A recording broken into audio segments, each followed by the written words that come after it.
March 23, 1945. The west bank of the Rhine River.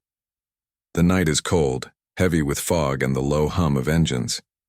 Across the water, the faint glow of burning German villages flickers like dying embers. The river itself, broad, black, and swift, glides silently through the mist, a final barrier between Hitler's army and the Allied advance. On the German side, officers stand in disbelief at the river's edge. Through their binoculars, shapes move in the darkness. Lights flash. Engines churn. Within hours, what looks like chaos begins to take form.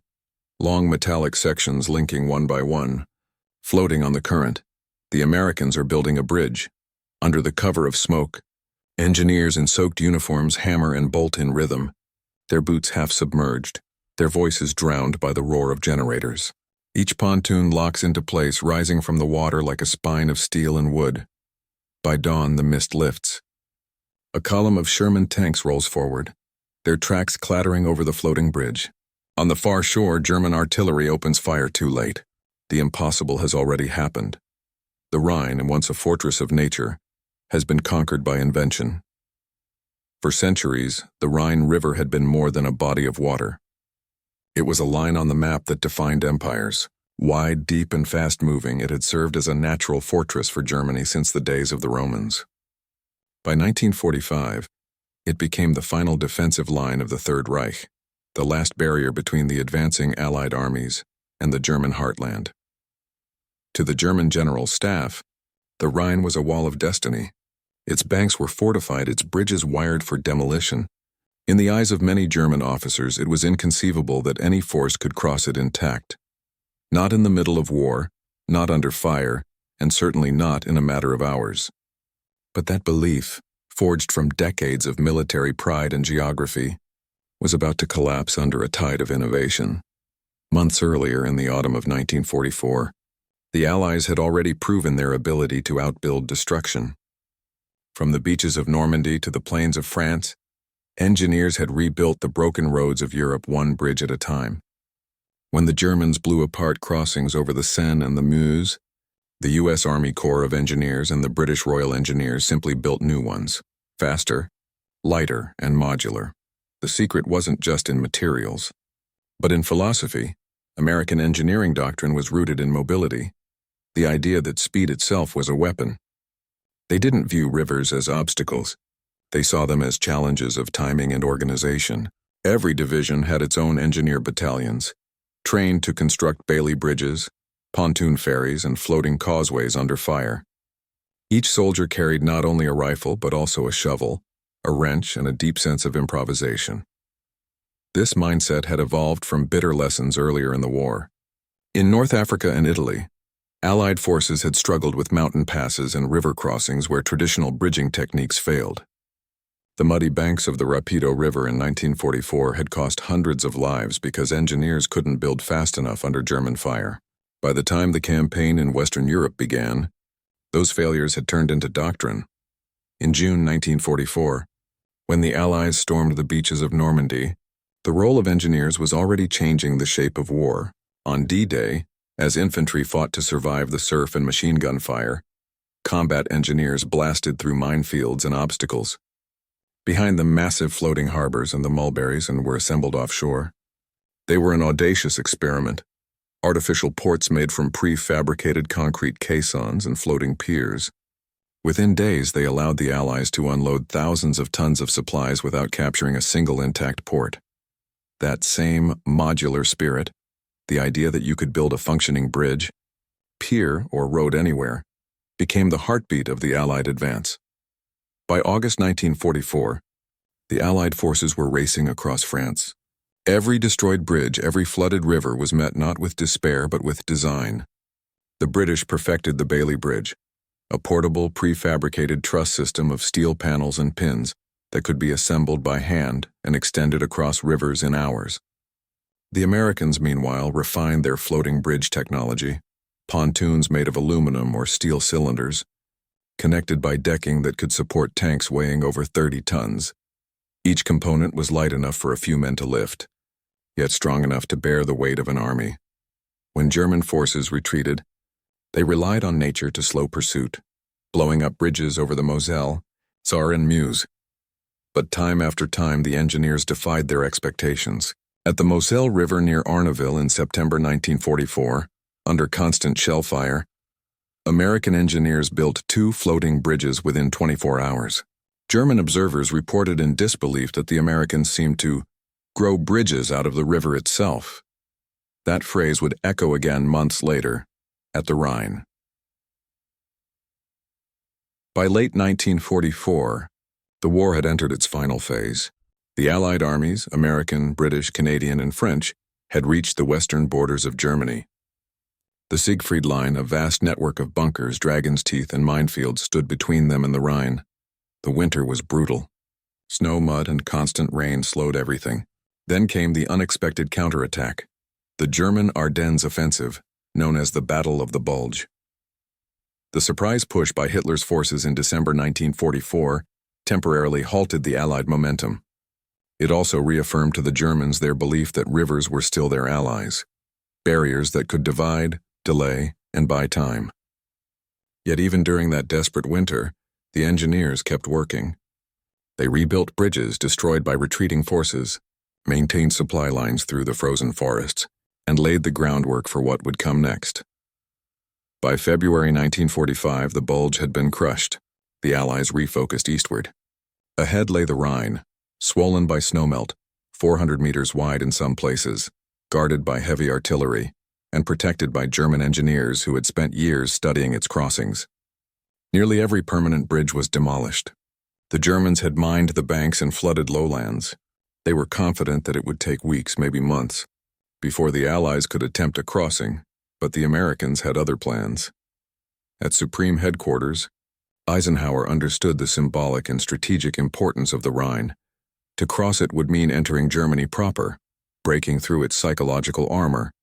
Plans were drawn for simultaneous assaults by several armies.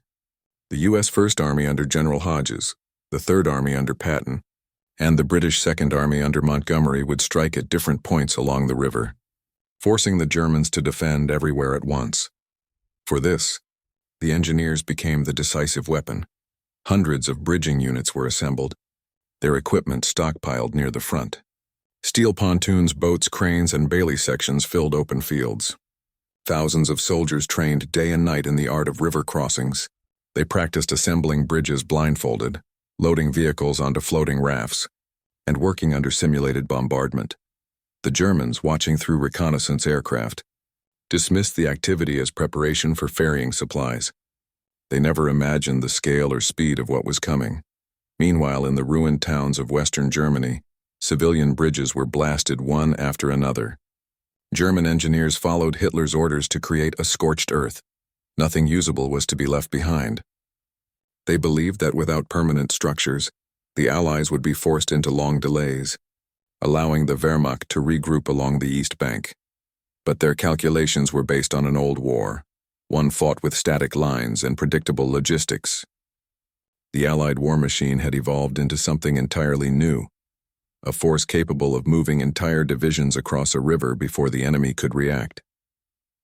By early March 1945, the first opportunity appeared almost by accident. Near the town of Remagen, south of Cologne, American troops discovered that the Ludendorff Bridge, one of the few remaining spans over the Rhine, had not yet been destroyed. Under fire, they seized it on March 7th, stunning German command. For the first time, Allied tanks rolled directly into Germany. The German engineers, who had failed to demolish it in time, faced Hitler's wrath. But while Remagen provided a miracle, it was not enough. The other armies needed to cross vast stretches of the river without relying on luck. That meant one thing: they would have to build. As March approached, Eisenhower's planners finalized Operation Plunder, a coordinated assault involving both British and American forces. At Wesel, at Oppenheim, and at numerous smaller towns, the Rhine would be bridged in hours. It was an engineering challenge of a scale no army had ever attempted. The Germans, certain that no force could possibly assemble a floating bridge across the Rhine so quickly, would soon witness the impossible. The quiet rivers of Europe were about to roar with engines and hammers again, and in that roar, the clash of steel, the slap of water, and the shouts of men, the myth of the Rhine as Germany's shield would vanish forever. The crossing of the Rhine was not simply an act of war, it was a display of human will meeting mechanical precision. To understand how it happened, one must look from every angle. The German defenders waiting behind their last great river, the Allied engineers preparing for a feat no textbook had imagined, and the commanders who understood that speed, not size, would decide the war's final turn. The Germans called it the West Wall. To them, the Rhine was not a natural obstacle. It was the final extension of their defensive philosophy. German engineers had long believed that nature could be turned into fortification. Rivers, forests, and hills transformed into weapons by demolition and denial. Throughout 1944 and early 1945, every major crossing west of the Rhine had been systematically destroyed. When bridges fell, engineers buried charges deep in the piers. When retreat was necessary, explosives reduced stone arches to jagged skeletons. The Rhine, in their minds, was unbridgeable in combat conditions. They were not wrong, at least, not according to the old rules of war. But across the river, another kind of engineering had matured, one born not from fortification, but from improvisation. The Allied philosophy, engineering as a weapon, the American and British Engineer Corps did not simply build bridges, they planned the tempo of the war. Each operation was timed to the minute. The sequence from the first assault boat to the first tank crossing was as carefully orchestrated as artillery fire. Their principle was simple: momentum must never die. Every hour lost meant resistance could stiffen. Every delay allowed German reserves to gather. To ensure constant movement, engineer battalions traveled just behind the front lines, hauling prefabricated bridge parts on trucks and trailers. The moment infantry reached a river, the engineers went to work, under fire, in mud, and darkness. To the average soldier, they were the quiet heroes who fought without glory. They carried no medals for valor, only wrenches, bolts, and the weight of entire armies. By early 1945, these engineers had become the backbone of Allied success. The Bailey Bridge, for instance, a simple yet revolutionary invention, could be built without cranes, using manpower alone. With its latticework of steel panels, it could support 40-ton tanks within hours of being laid across a riverbed. The British and Canadian forces had relied heavily on it throughout France and Holland, while the Americans preferred their own floating pontoon systems. Both would soon come together in perfect coordination on the Rhine. German expectations and Allied reality. On the eastern bank of the Rhine, German engineers watched with grim satisfaction as their demolitions echoed through the valleys. Every crossing point west of Cologne, Mainz, and Mannheim had been reduced to rubble. Floating debris, planks, girders, and broken machinery drifted downstream. To the German command, this meant time. The Oberkommando der Wehrmacht OKW believed that without existing bridges, the Allies would require at least 2 to 3 weeks to construct crossing points capable of handling tanks. Hitler himself insisted that the Rhine would hold, and that its destruction would halt the invasion long enough for new divisions to form behind it. But what he didn't account for was the industrial rhythm of the Allied machine. The Americans and British had turned warfare into production, a mobile factory of logistics, engineering, and energy. Their river-crossing operations resembled assembly lines. Each task, reconnaissance, smoke deployment, assault boat launch, bridge construction, was pre-timed, rehearsed, and repeated until muscle memory replaced uncertainty. At Oppenheim near Mainz, that precision reached its zenith. The Oppenheim crossing, speed over strength. In the final weeks of March 1945, General Patton's Third Army reached the Rhine. Patton was known for his impatience with hesitation. "Let's get across," he reportedly ordered on March 22nd, after his men had reached the West Bank. "I don't care how, I just do it." At 22 that night, without waiting for formal orders, his engineers began to move.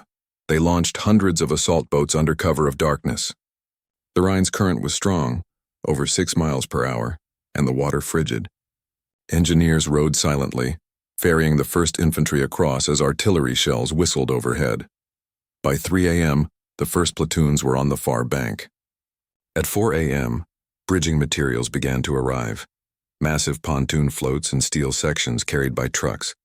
Floodlights flashed through smoke, illuminating men waist-deep in icy water as they bolted sections together.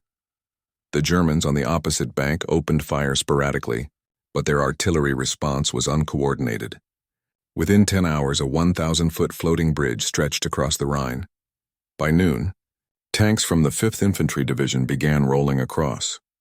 When Eisenhower's headquarters received word of Patton's success, disbelief rippled through the command chain. It had taken the Allies only half a day, not the expected weeks, to bridge the Rhine under combat conditions. German officers at Mainz reported with shock that American columns appeared from the river itself. The old world of static engineering had been defeated by speed. The British at Wesel. A symphony of coordination. While Patton's men crossed with audacity, the British prepared theirs with orchestral precision. Field Marshal Montgomery's Operation Plunder was planned like a military opera. Every artillery gun, every landing craft, and every pontoon segment was assigned a specific schedule. On the night of March 23rd, over 5,000 guns opened fire along a 35-mile stretch of the Rhine near Wesel. The barrage lasted hours, shaking the ground like an earthquake. Under that thunder, thousands of engineers crept to the water's edge. Smoke screens rolled across the river, concealing movement from German spotters. Amphibious vehicles, Buffaloes and DUKWs, surged forward, carrying British and Canadian troops across the first waves. Then came the engineers. Pontoon sections were launched from shore, their outlines barely visible in the smoke. Each section was maneuvered into place with ropes and poles. Chains clanked, bolts tightened, wood planks dropped. Within hours, multiple bridges began to stretch across the Rhine, some for infantry, others for tanks, and lighter ones for vehicles and supply trucks. By dawn on March 24th, the first British armor began crossing. German artillery tried to target the bridges, but counter-battery fire from the Allies silenced most positions. To the German defenders, it seemed as if the bridges had appeared overnight. For those watching from the far shore, it was a humbling sight. The river that had guarded Germany for generations now carried an invading army on its back. The engineers under fire to the men who built those bridges. The memory was far from triumphant. It was sweat, fear, and exhaustion under the cold. Many worked with numb hands, hammering bolts under sniper fire, water rising to their chests. In some places, smoke generators broke down and visibility returned, revealing the engineers as perfect targets. German mortars rained shells on the floating structures. When pontoons were hit, sections had to be replaced immediately.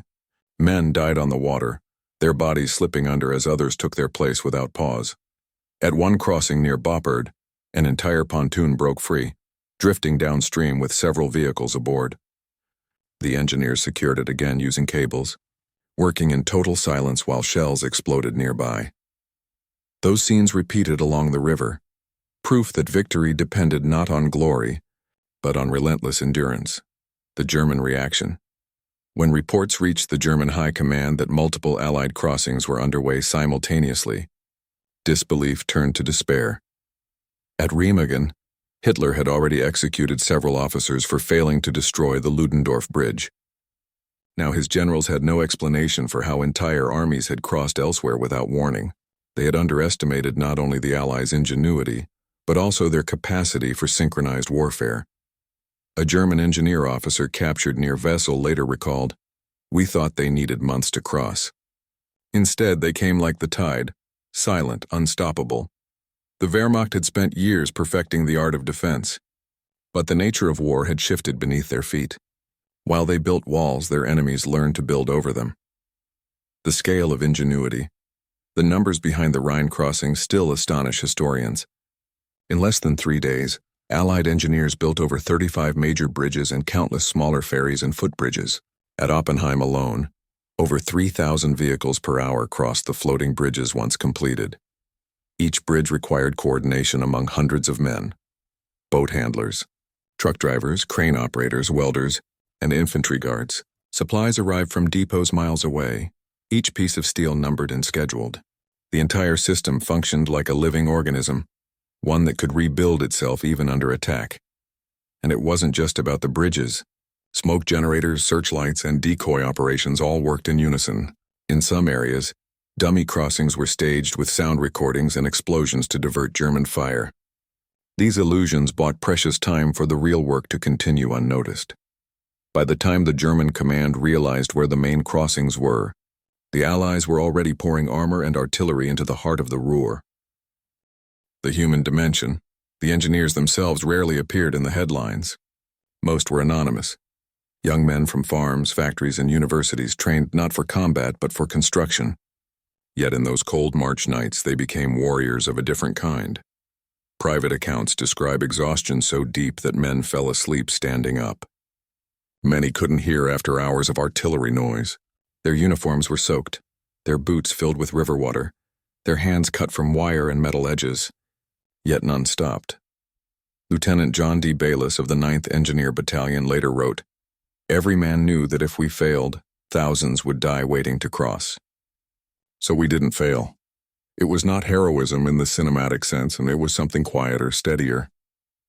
The determination of men who built under fire because there was no other way. The legacy of innovation by the end of March. The Rhine crossing stood as a testament to the new kind of war the Allies had mastered, one that combined industry, speed, and human resolve into a single force. To German engineers, it was a revelation. After the war, in Allied prisoner reports, many admitted that the speed of bridge construction was beyond expectation or comprehension.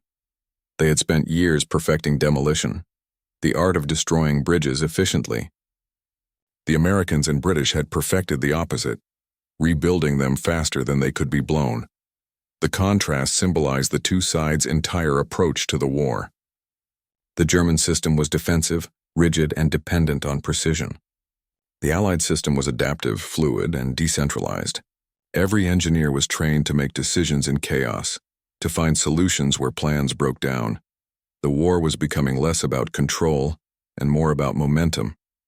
And nowhere was that truth clearer than on the Rhine, where rivers became highways overnight. The Germans had expected the Rhine to stop the Allied armies. Instead, it became the road that carried them home.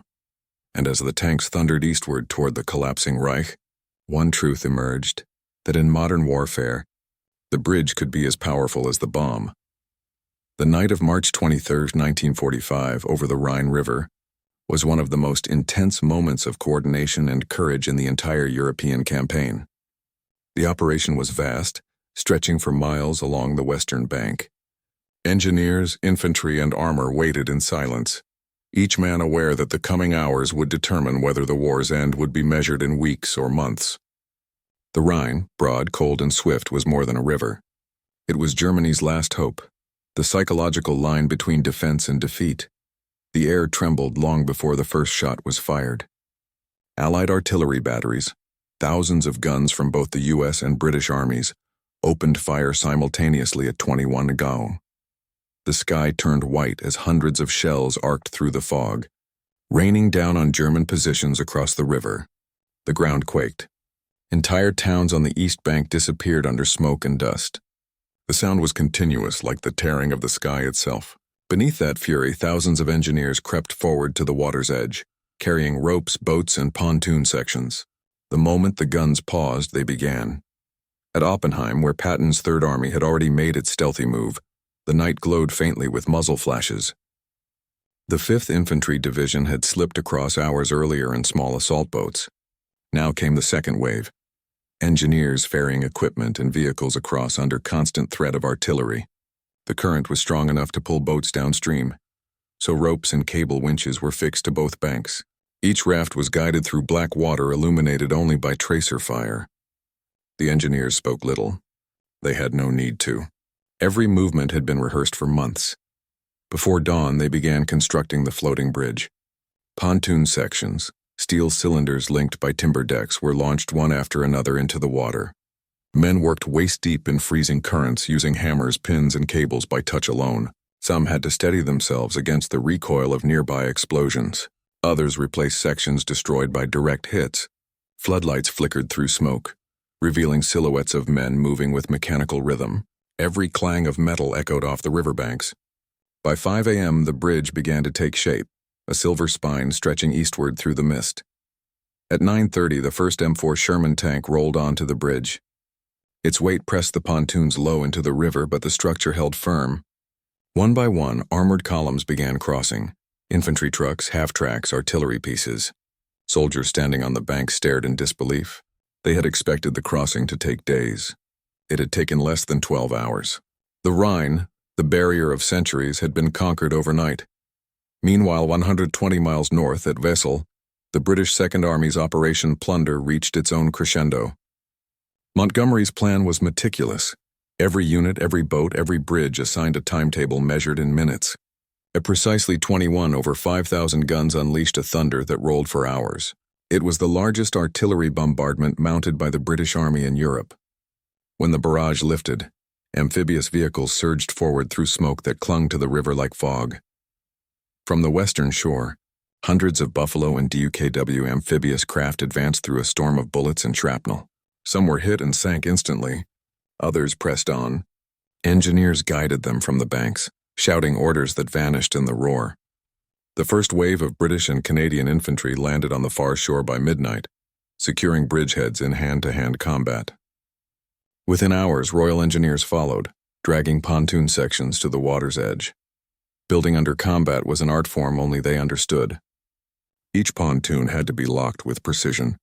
A single misalignment could collapse the structure. They worked with headlamps dimmed to avoid drawing fire, their tools clinking rhythmically against steel.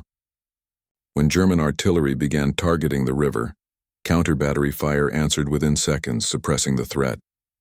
Smoke generators along the bank poured thick white plumes over the water, masking the engineers as they worked. By 4 a.m., the first bridge neared completion. The smell of diesel, smoke, and river mud filled the air. When dawn came, tanks from the 15th Scottish Division began to cross, their tracks rattling on wooden planks slick with frost. Nearby, another bridge, this one for supply vehicles, was being assembled even faster. The scale of it all defied belief. In less than 24 hours, 2 full armies were spanning the Rhine with multiple bridges. German observers, peering through binoculars from church towers and river embankments, could hardly comprehend what they were seeing. Farther south, near Remagen, the scene was different but equally decisive. The Ludendorff Bridge, captured earlier in the month, was still in use despite repeated German attempts to destroy it. Engineers had reinforced its damaged spans with wooden supports and steel trusses, while anti-aircraft guns ringed the bridgehead. Thousands of American troops and tanks crossed each day under fire, the structure groaning with strain.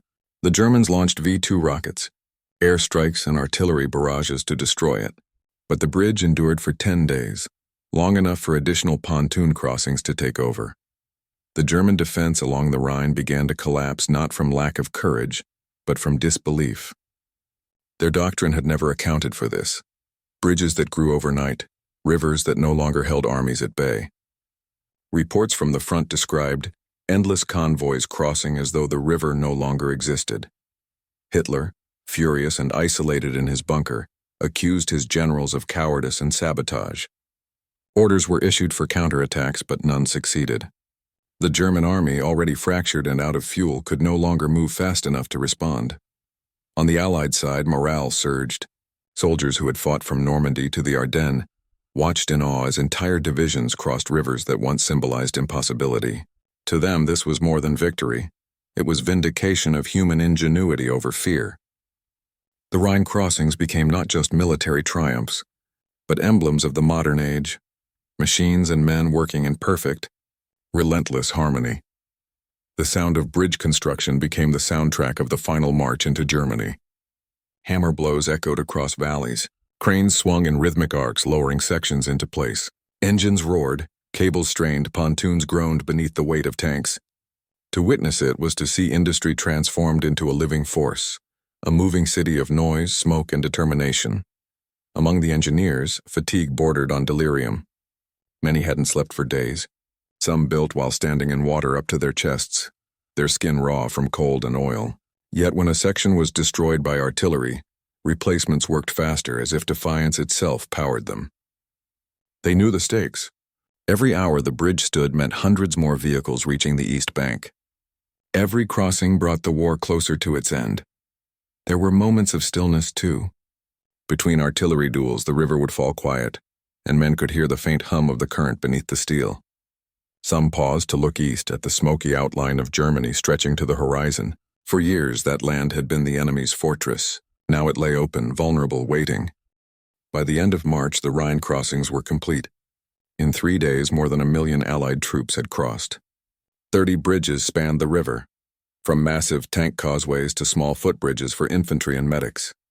The speed of the crossings stunned even Eisenhower, who called it the most magnificent display of engineering skill I have ever witnessed.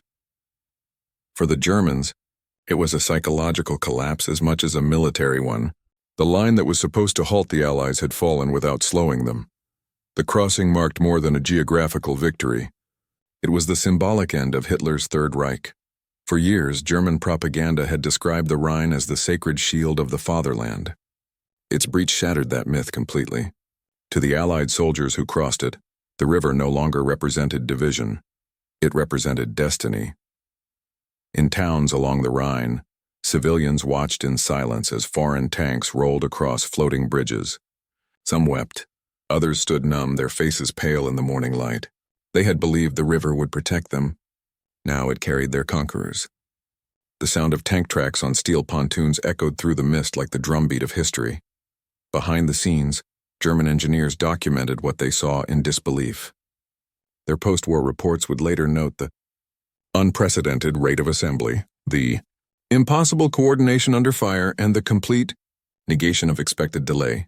They admitted that their own demolition efforts, once considered unbeatable, had been neutralized by Allied speed.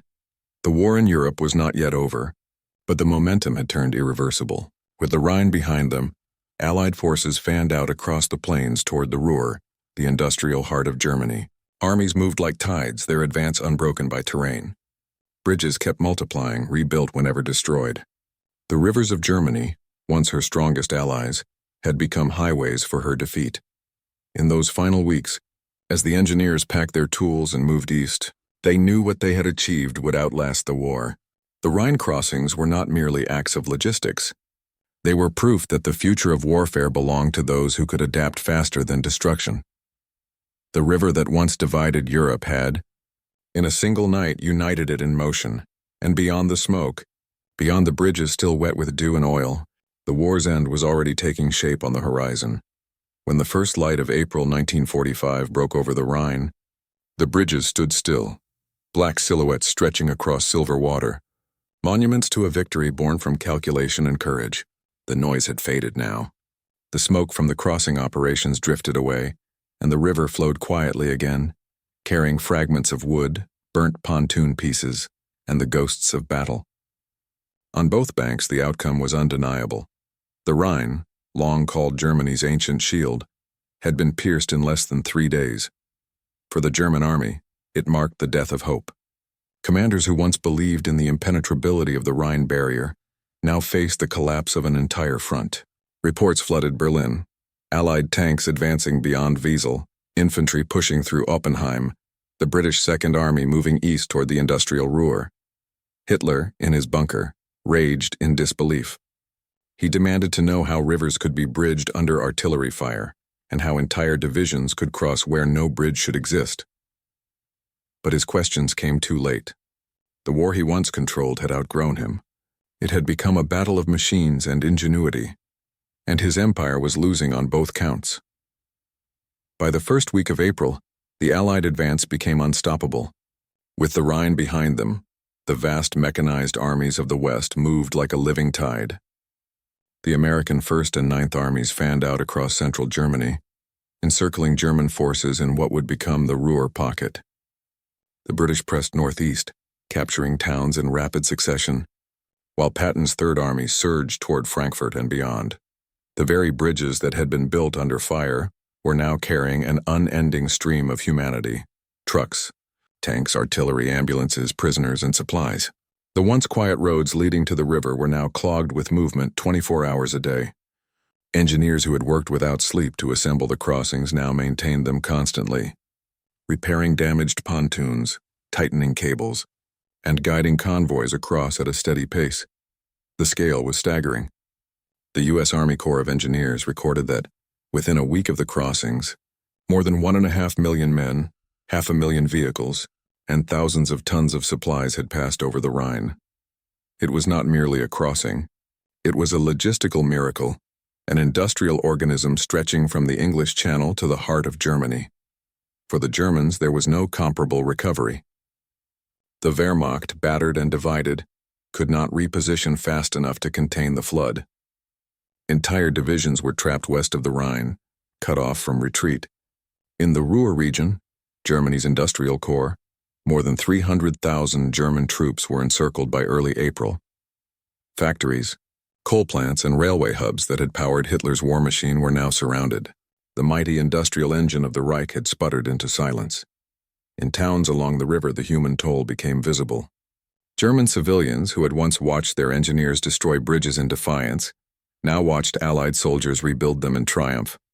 For many, it was a surreal reversal. The same sound of hammering and rivets that once symbolized defense now meant occupation. Refugees moved along the banks, dragging carts piled with possessions, staring at tanks that crossed the same water their ancestors had called sacred. The Rhine, once a boundary, had become a road. The psychological shift was profound. German soldiers captured during the crossing spoke with disbelief, some admitting that they did not think it was possible. Many had expected the river to buy them months. Instead, it bought them only days. A few engineers confessed that they had misjudged Allied capability entirely, underestimating both their technology and their will to improvise. The speed of Allied bridging had broken more than lines. It had shattered faith. Across the Allied ranks, the crossing became a story told in whispers and laughter, not for pride, but for relief. Men who had fought since Normandy felt the end drawing near. Letters sent home spoke of crossing the Rhine at last, a phrase that carried decades of meaning. To cross it meant entering the heart of the enemy's homeland, to step into the geography that had defined so many European wars. In their minds, this was more than a military maneuver. It was a historical reckoning. The engineers, exhausted and unseen, continued their work. They dismantled older bridges to reuse materials, widened existing ones to accommodate heavier armor, and built ferry lines for river crossings elsewhere. For many of them, this was the culmination of years of evolution. From the beaches of North Africa to the flooded plains of France, each river they crossed had taught them something new. By the Rhine, their craft had reached perfection. Historians later noted that the Rhine crossings redefined the limits of field engineering. The ability to construct full-scale armored bridges under direct enemy fire was considered impossible in 1939. By 1945, it had become standard practice. Manuals written after the war analyzed every phase, from boat assembly to load, testing, using lessons learned during those nights in March.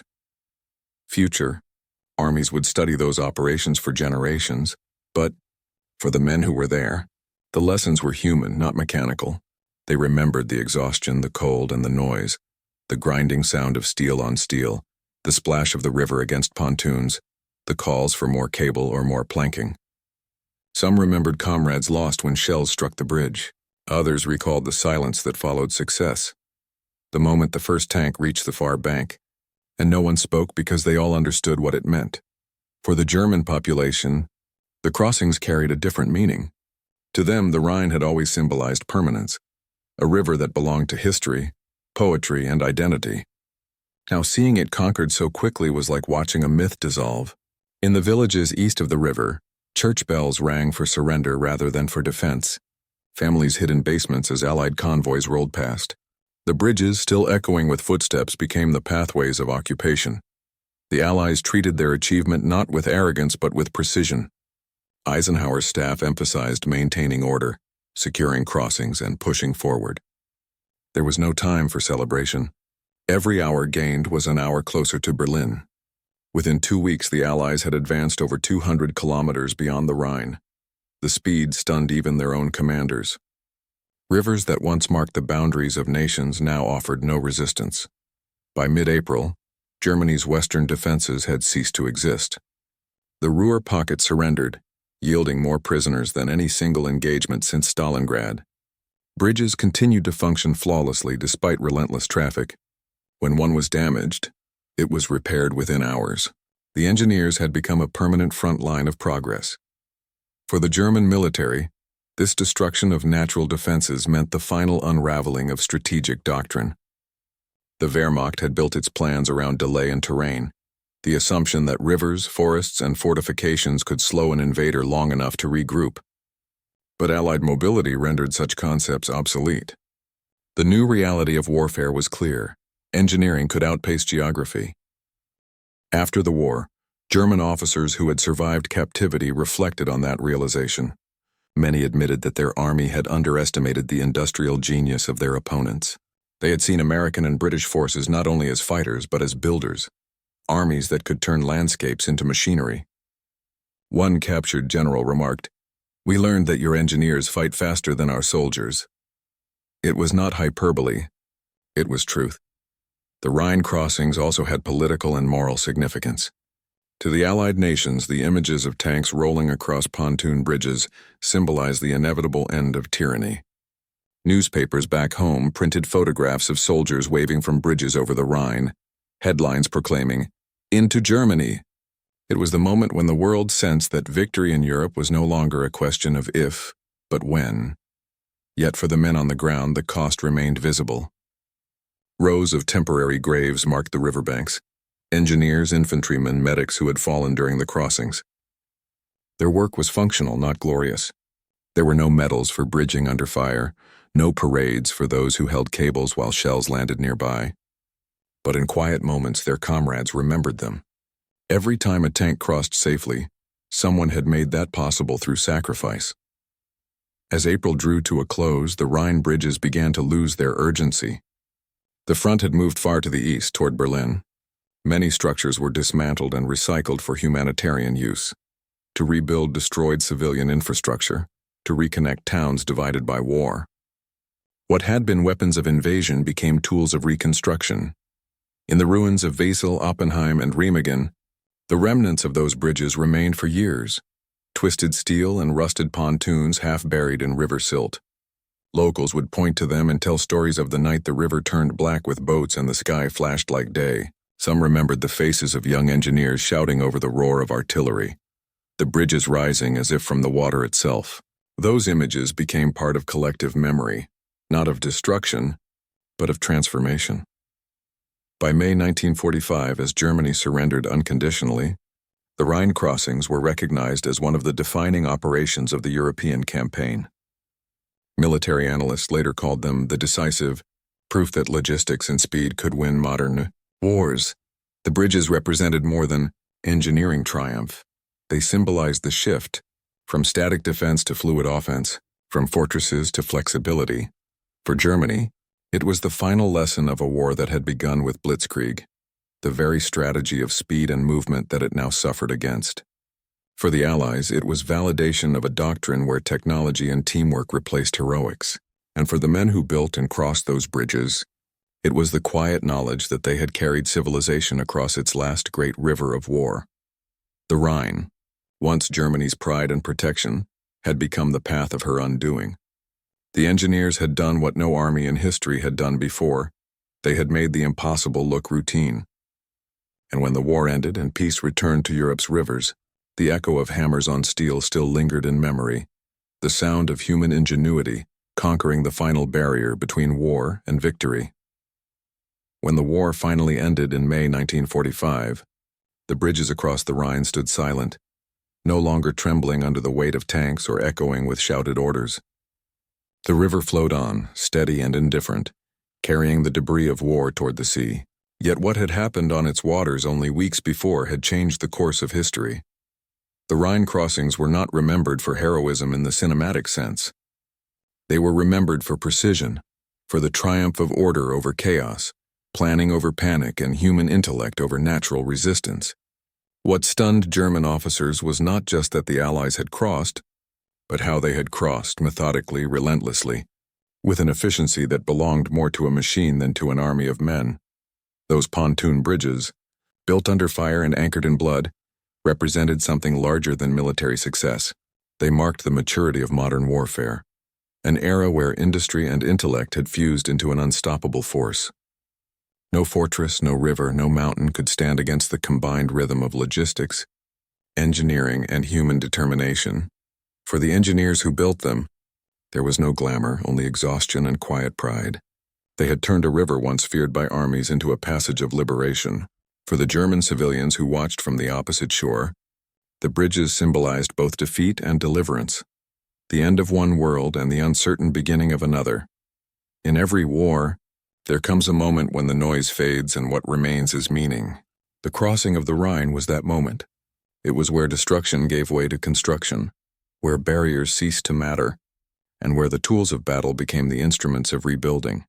Years later, historians would still look at those grainy black and white photographs, men standing on floating bridges, smoke curling over the water, tanks inching forward through fog, and see not just war but evolution. The Rhine had witnessed centuries of conflict, yet in 1945, it bore witness to humanity's greatest paradox, that the same hands capable of tearing the world apart could also build it back. Beam by beam across a river that once divided nations, the Rhine flowed quietly after the war, but it would never again be a boundary. It had become a bridge between the old world and the new,